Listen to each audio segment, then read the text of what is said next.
చూస్తా చూస్తా కన్ను మూసుకొని కన్ను తెరిచేసరికి 2 ఏళ్ళు అయిపోయింది. ఇక మిగిలిండేది కేవలం 3 సంవత్సరాలు. ఈ 3 సంవత్సరాల్లో కూడా ఇంకా 1.5 సంవత్సరం ఇలా గడిచిపోయింది అని అంటే ఆ తర్వాత ఎలాగో చివరి 1.5 సంవత్సరం నా పాదయాత్ర కూడా ఎలాగో జరుగుతుంది. ఆ తర్వాత చంద్రబాబు నాయుడు ప్రతిరోజు సినిమా చూపించే కార్యక్రమం ప్రతిరోజు కూడా జరుగుతుంది.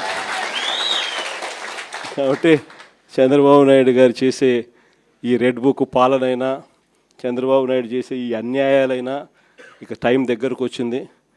ఆయన గురించి ఇక భయపడాల్సిన అవసరం లేదు. ఆ భయపడే రోజులు ఇంక పోయాయి.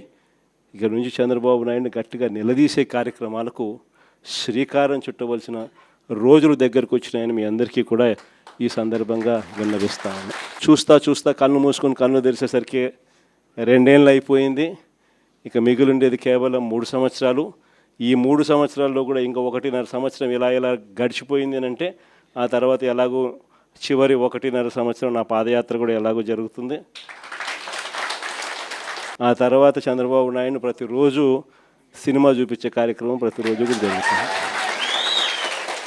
కాబట్టి చంద్రబాబు నాయుడు గారు చేసే ఈ రెడ్ బుక్ పాలనైనా, చంద్రబాబు నాయుడు చేసే ఈ అన్యాయాలైనా ఇక టైం దగ్గరకు వచ్చింది.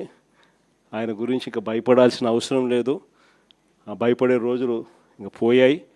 ఇక నుంచి చంద్రబాబు నాయుడిని గట్టిగా నిలదీసే కార్యక్రమాలకు శ్రీకారం చుట్టవలసిన రోజులు దగ్గరకు వచ్చినాయని మీ అందరికీ కూడా ఈ సందర్భంగా విన్నవిస్తాను.